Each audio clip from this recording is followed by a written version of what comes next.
원작 소설의 제목은 살인자의 쇼핑몰이고 현재 2권까지 발행이 되었습니다. 원작의 경우 1권에서는 삼촌 정진만의 과거에서 비롯된 에피소드, 2권에서는 쇼핑몰 세계관 확장과 정적 세력과의 싸움을 큰 주제로 하고 있죠. 청소년 관람 불가 드라마여서 간혹 가족과 봐도 되는지 물어보는 청소년들도 있을 것 같은데요. 딱 무빙을 떠올리시면 됩니다. 현재까지 공개된 부분만 가지고 이야기를 하자면 선정적이라기보다는 잔인한 장면이 꽤 많이 있더라고요. 이런 부분과 함께 이번 영상은 원작에 대한 줄거리를 포함하고 있으니 혹시나 스포가 싫으신 분들은 시청에 유의하시길 바랍니다. 주인공의 이름은 정진만, 이동욱 배우가 맡은 역할이죠. 그에게는 하나뿐인 조카가 있었습니다. 이름은 정지안. 그녀는 어린 시절 불의의 사고로 부모님을 모두 잃게 되었죠. 그 뒤 삼촌인 정진만이 그녀를 맡아 키웁니다.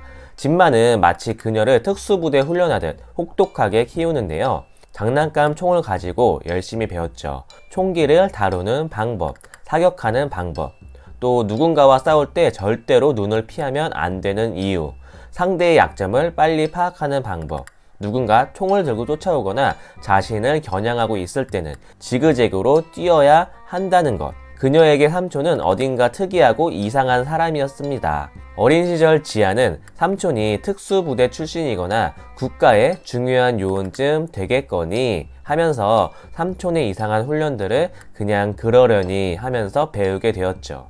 나중에 이런 것들이 큰 도움이 되리라는 예상은 전혀 못한 채로 말입니다. 삼촌은 집에 돌아오지 않는 날도 많았습니다. 지아는 그렇게 삼촌과 대면 추억을 쌓아갔고 어느덧 성인이 되어 서울의 모 대학교에 진학하게 되면서 자연스레 독립을 하게 되었습니다. 한창 대학 생활을 만끽하던 그녀에게 어느 날 충격적인 소식이 전해집니다. 하나뿐인 삼촌 정진만이 죽었다는 부고였죠. 경찰의 안내에 따라 안치실에 들어간 지안. 창백한 얼굴을 한 삼촌이 싸늘한 모습으로 누워 있었습니다. 경찰의 말에 의하면 삼촌 정진만은 화장실 욕조에서 스스로 목숨을 끊었다고 말했는데요. 순간 지안의 눈에 들어온 삼촌의 하얀 발목. 머더, 즉 살인자라는 타투가 새겨져 있었죠. 지아는 머리가 복잡했습니다. 평소 특이하긴 했지만 절대로 살인을 할 것 같지 않던 삼촌이 머더라는 타투를 하고 스스로 목숨을 끊었다는 사실이 전혀 믿겨지지 않았는데요. 지아는 삼촌의 비밀들을 하나씩 알게 되었죠. 그리고 뜻밖의 인물들이 삼촌이 남긴 유일한 유산인 집, 킬러들의 쇼핑몰에 하나둘 나타났습니다. 한편 지아는 삼촌의 장례식을 준비하기 위해 택시를 타고 이동을 하는데요. 택시 기사가 지안에게 말을 걸었죠. 혹시 정진만의 조카냐고 물었습니다. 이쯤 되면 계획적인 접근이었다는 눈치를 채게 되는데요. 지안이 그렇다고 하자 기사는 자신이 진만과 어린 시절 함께 보낸 동창이라며 친근하게 접근했죠. 그의 아내가 추어탕집을 운영하는데 요즘 진만이가 도통 오지 않는다고 걱정을 했습니다. 이에 지아는 삼촌이 돌아가셨다고 솔직하게 밝히게 되는데요. 그러다 택시기사는 안타까워합니다. 친구들에게 연락해서 진만의 장례식에 꼭 참석하겠다고 약속했죠. 이후 삼촌의 집에 도착한 지안. 그때 집 앞에서 누군가가 그녀에게 말을 걸어왔습니다. 낯선 남자의 정체는 초등학교 동창 배정민. 그는 지안에게 삼촌 일은 정말 안 됐다며 말을 붙였죠. 지안은 도대체 그가 어떻게 알았는지 궁금해했습니다. 정민은 대학교를 휴학하고 진만이 운영하는 쇼핑몰에서 알바를 하고 있었는데요. 정민이 하던 일은 진만의 온라인 쇼핑몰을 모바일 버전으로 제작하는 일이었습니다. 아버지가 사진관을 운영하는 정민은 평소 자신을 잘 대해주었던 정진만의 영정 사진을 제작해주기 위해 진만의 집 앞에서 지안을 기다렸다고 말합니다. 지안은 정민과 함께 삼촌의 집으로 들어갑니다. 집은 어릴 적 그녀가 살던 모습 그대로였죠. 지안은 삼촌과의 추억을 떠올립니다. 부모님께 들었던 삼촌에 대한 이야기가 생각났죠. 삼촌은 고등학교 진학을 앞둔 어느 날 말 한마디 없이 호련히 사라졌다가 20년 만에 돌아왔고 정확히 그 날짜는 지안이 태어나기 하루 전날이었습니다. 그 뒤 담도암으로 할머니가 돌아가셨을 때도 지안에게 할머니가 돌아가신 이유는 암 때문이 아니라 검은 개에게 물려서 돌아가신 거라는 이상한 말을 했죠. 개의 이름은 죽음. 죽음이라는 검은 개는 우리 주변 어디에나 숨어 있다고 합니다. 그 개를 이기기 위해서는 첫 번째, 절대로 눈을 피하지 말 것. 검은 개와의 싸움은 절대 피할 수 없으며 오로지 개 앞에서 자신이 강하다는 것을 증명해야 한다는 거죠. 개의 눈을 똑바로 쳐다보고 나는 너에 대해 알고 있다고 눈빛으로 말해야 한다고 삼촌은 말했습니다. 두 번째는 천천히 기회를 틈타서 개가 가장 아끼는 것을 빼앗아야 한다고 말했습니다. 어린 지아는 도대체 무슨 뚱딴지 같은 소린지 이해할 길이 없었죠. 화제를 돌리고 싶었던 지안. 삼촌에게 할머니가 돌아가셨는데 삼촌은 슬프지 않냐고 물었는데요. 진만은 갑자기 짐을 챙기며 너의 할머니를 죽인 검은 개는 내가 슬퍼하기를 바라고 있어. 난 절대 그놈이 원하는 대로 울지 않을 거야. 대신 그놈이 가장 아끼는 걸 빼앗아 올 거라는 말을 하고는 집을 나가버렸습니다. 이렇게 삼촌은 자유로운 영혼이었죠. 한편 지아는 삼촌의 유품을 정리하다가 거실 벽장에서 진만의 지갑을 발견합니다. 한신중 3학년 1반 17번 정진만. 앳된 얼굴을 한 삼촌의 학생증을 발견한 것이었죠. 지안과 정민 두 사람은 학생증 사진으로 영정사진을 만들기로 합니다. 그런데 중3 때 얼굴이랑 너무 다르지 않을까요? 좀 억지스럽긴 하지만 사진 기술자니 포토샵으로 가능하겠죠. 어쨌든 그 뒤 집을 나서서 장례식장으로 가려는 지안에게 정민은 먼저 가라며 자신이 남아서 욕실을 청소해주고 따라가겠다고 하는데요. 그녀가 욕실 청소까지 직접 하는 것은 너무 가혹한 일이라며 그녀를 걱정해준 것이었죠. 장례식장에 도착한 지안. 전에 만났던 택시기사와 친구들이 찾아와 있었습니다. 택시기사 친구의 이름은 최상용, 진만의 초등학교, 중학교 동창이었죠. 장례식장에는 생전 처음 보는 사람들도 많이 다녀갔는데요. 발인 날 아침에는 정민이 왔습니다. 그리고 욕실 청소를 하다가 진만의 핸드폰을 발견했다며 지안에게 전해주었죠. 핸드폰은 꽤나 연식이 오래되어 보였습니다. 스마트폰이 아니라 구식 폴더폰이었죠. 핸드폰의 전원을 켠 순간 띵동 하는 소리와 함께 문자가 도착했는데요. 입금 300만원, 잔액 7억 9,200만원이라고 적혀 있었죠. 지아는 삼촌에게 현금 8억 원이 있다는 게 믿기지 않았습니다. 삼촌의 쇼핑몰이 그렇게 잘 되는 것 같지는 않았기 때문이죠. 뒤이어 다른 문자가 하나 더 도착했는데요. 입금했으니 오늘까지 꼭 물건을 붙이라는 내용이었습니다. 정민은 문자를 보더니 쇼핑몰 회원인 것 같다며 장례식이 끝나고 돌아가면 집에서 관리자 페이지를 확인해 보자고 했습니다. 삼촌의 화장까지 장례 절차를 모두 마친 두 사람은 집으로 돌아와 쇼핑몰 홈페이지를 확인해 보는데요. 지안의 예상과는 달리 삼촌이 운영하는 더헬프닷컴은 굉장히 세련돼 보이는 모습을 하고 있었죠. 홈페이지 상단 부분에는 정품, 정량, 정도를 약속하며 청소용품이나 공구 등의 물건이 판매되고 있었습니다. 하지만 주문 내역을 관리하는 페이지에는 300만원이라는 큰 금액의 물건을 누군가 주문한 내용은 없었고 문자의 발신 번호인 0351도 찾을 수 없었습니다. 지아는 삼촌 핸드폰에서 확인한 300만원 입금 고객을 어떻게 찾을지 또 돈은 어떻게 환불해주면 좋을지 걱정을 합니다. 그때 갑자기 울리는 삼촌의 핸드폰.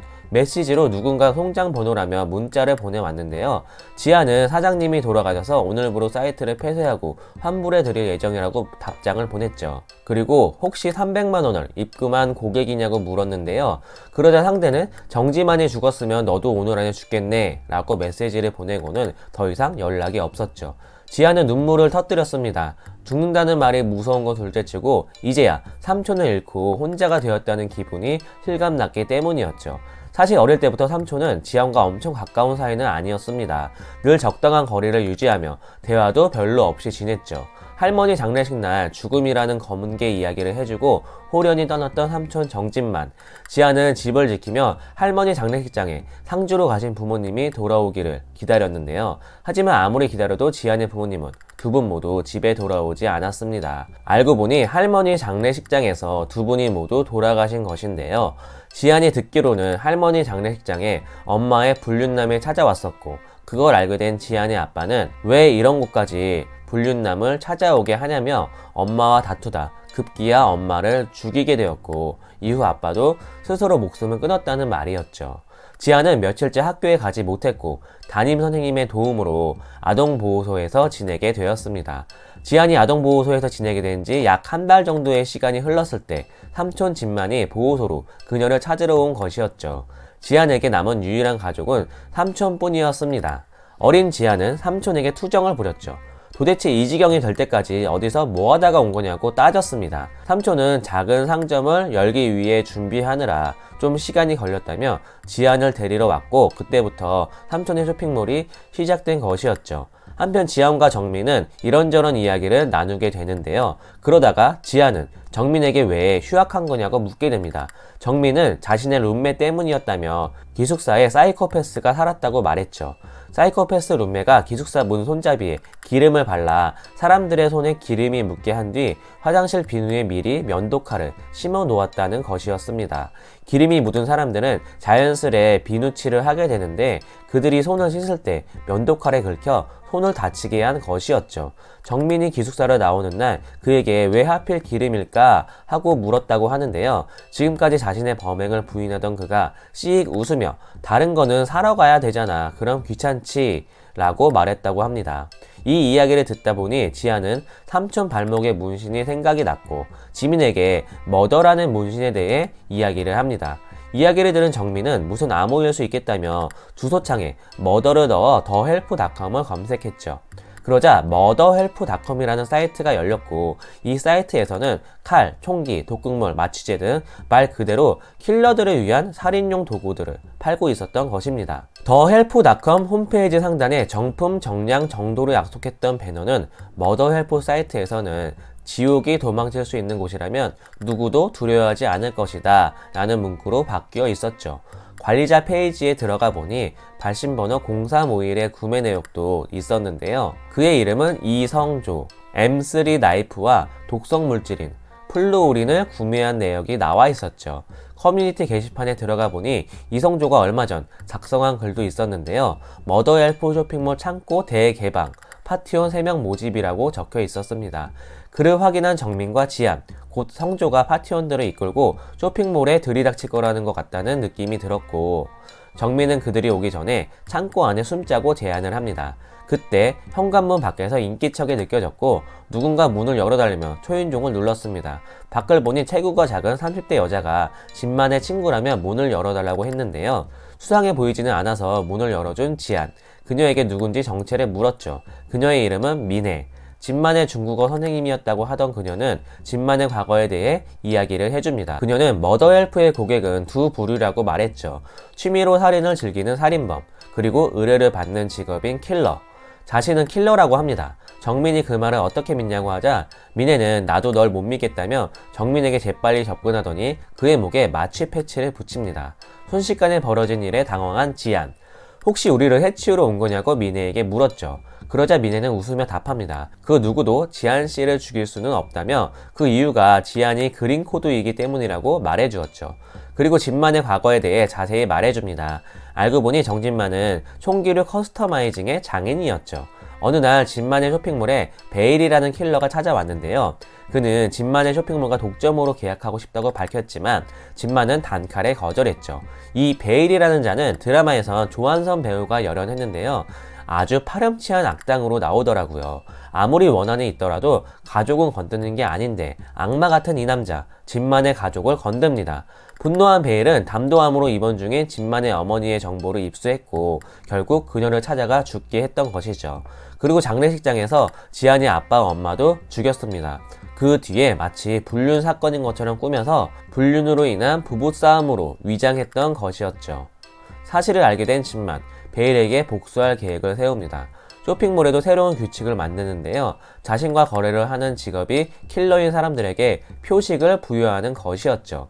그리고 표식, 즉 식별 코드가 없는 사람들도 있었습니다. 이들은 직업이 킬러가 아닌 사람들이었죠. 그들에게는 베일의 정보를 알려주었는데요. 킬러가 아닌 구매자들은 대부분 사이코패스 성향이 있는 살인자들이었고 살인에 굶주려 있던 그들은 기다린 듯이 베일을 찾아가 그를 잔혹하게 죽였습니다.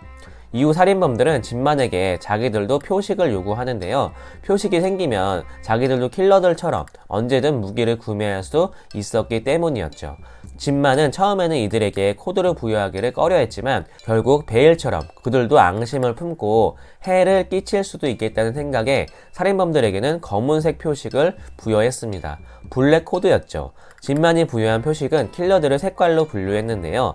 저격수들은 빨강색인 레드 코드, 독을 사용하는 킬러들은 블루 코드, 스파이는 보라색 퍼플 카드, 그리고 현장을 뒤처리하는 업자들에게는 노란색 코드, 마지막으로 진만과 지안은 모든 킬러들이 반드시 보호해야 하는 그린 코드를 부여했습니다.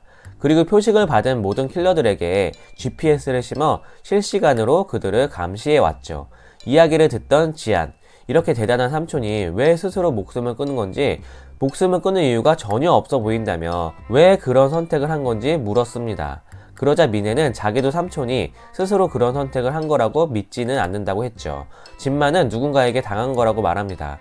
그때 마침 울리는 초인종 소리, 가전제품을 수리하기 위한 AS 기사들이라며 수상한 사람들이 찾아왔고 미네는 일단 피하자고 했죠. 미네가 한눈판 사이 정민에게 붙어있던 패치를 떼어낸 지안, 마취 패치를 미네에게 붙입니다. 지안은 아직 미네보다는 정민을 더 신뢰하고 있었죠. 문득 삼촌과 훈련할 때 무슨 일이 생기면 지하 창고에 숨으라고 했던 말이 떠올랐고 정민과 함께 창고 쪽으로 도망친 지안은 창고 앞에 멈춰섰습니다.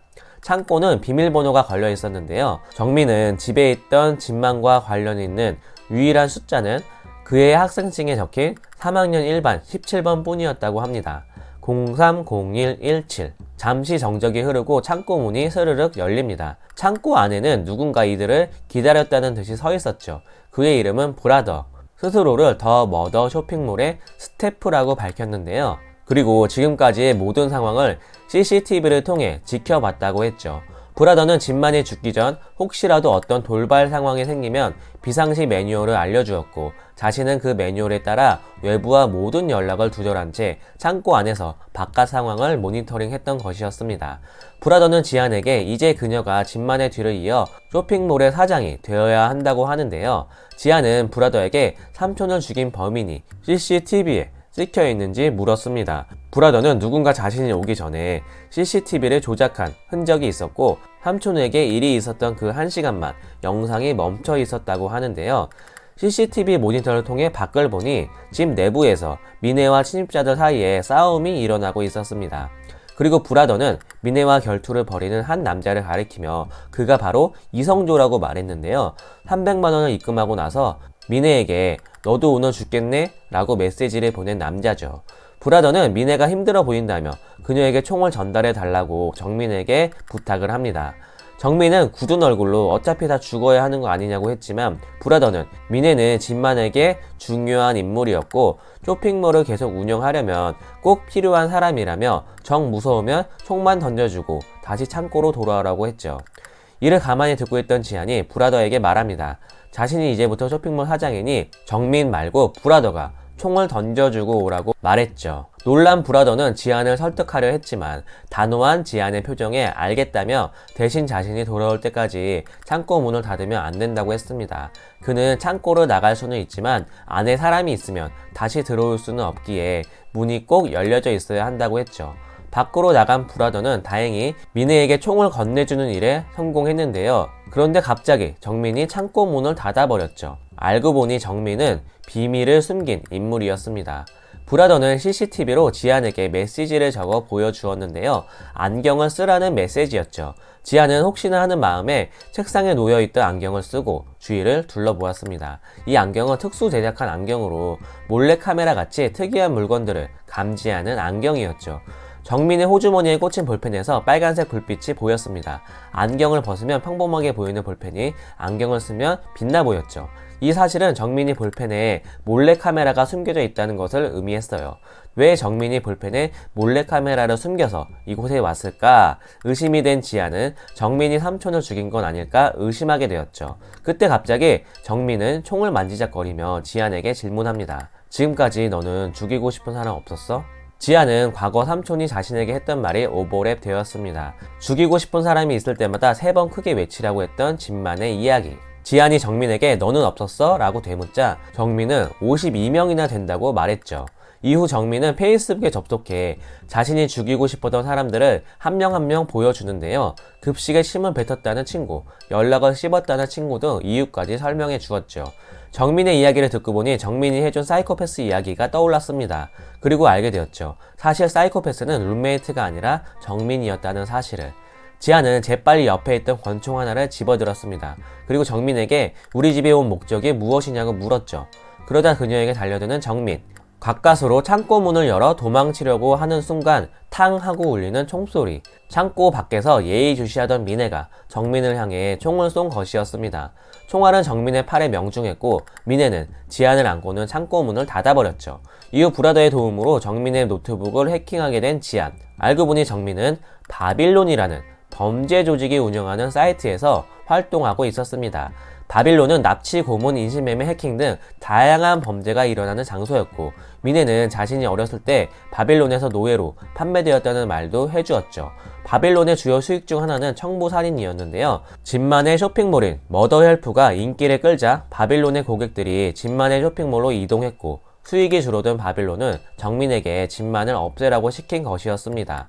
정민의 노트북에는 사라진 CCTV 영상도 있었는데요.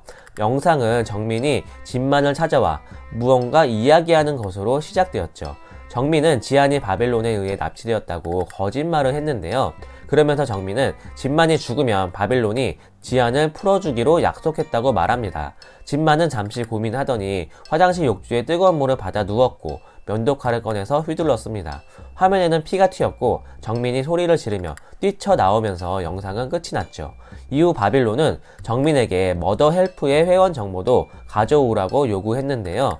정민은 사이트의 데이터베이스에 접속은 했지만 킬러들의 연락처와 고객 명단은 찾지 못해서 진만의 집으로 들어온 것이었습니다. 한편 진만의 집으로 찾아온 또 다른 불청객이 있었습니다. 바로 블랙코드 살인자들이었는데요. 한 통의 문자를 받고 진만의 집으로 찾아온 이들에게 보내진 문자에는 정진만이라는 발신인이 있었고 그들의 신상 정보가 오늘 모두 공개될 거라는 내용이었습니다. 살인자들은 지금까지의 자신들의 범행들이 모두 공개될까봐 두려워 증거를 인멸하고자 진만의 집에 찾아온 것이었죠. 그렇게 블랙코드 살인자 전원이 모두 진만의 집에 침입하였고 결국 지안 일행과 맞닥뜨려 총격전이 펼쳐집니다. 절체절명의 순간 누군가가 갑자기 나타나 살인자들을 공격했는데요. 그의 정체는 그림자 선생, 어린 시절 삼촌의 소개로 알게 된 삼촌의 친구였죠. 그림자 선생은 블랙코드 살인자들을 한 명씩 제거해 나갑니다. 이 틈에 지안은 정민을 처리하기 위해 창고로 향하는데 창고에서는 정민이 바빌론이 시킨 임무를 완수하고자 열심히 킬러들의 신상 정보 파일을 찾고 있었습니다. 지안은 창고 문을 열고 정민에게 다가갔죠. 그러면서 말합니다. 네가 원하는 게 어디에 있는지 알려줄 테니 바빌론에 부탁해 자신의 목숨을 살려달라고 요청했죠. 정민은 알겠다고 합니다. 지안은 창고 앞 잔디밭으로 정민을 데려갔죠. 지안은 어린 시절 삼촌이 밖에서 땅을 파고 무언가를 숨기던 기억이 떠올랐던 것이었습니다. 그리고 그 구덩이에 킬러들의 파일이 있다는 확신이 들었던 것이었습니다. 구덩이를 파는 정민이 정신이 팔린 사이 그에게 총을 쏜 지안은 갑자기 정신이 혼미해지더니 그대로 쓰러지고 마는데요. 어디선가 들려오는 삼촌의 목소리. 일어나 보니 눈앞에 삼촌이 보였습니다. 알고 보니 삼촌은 살아있었는데요.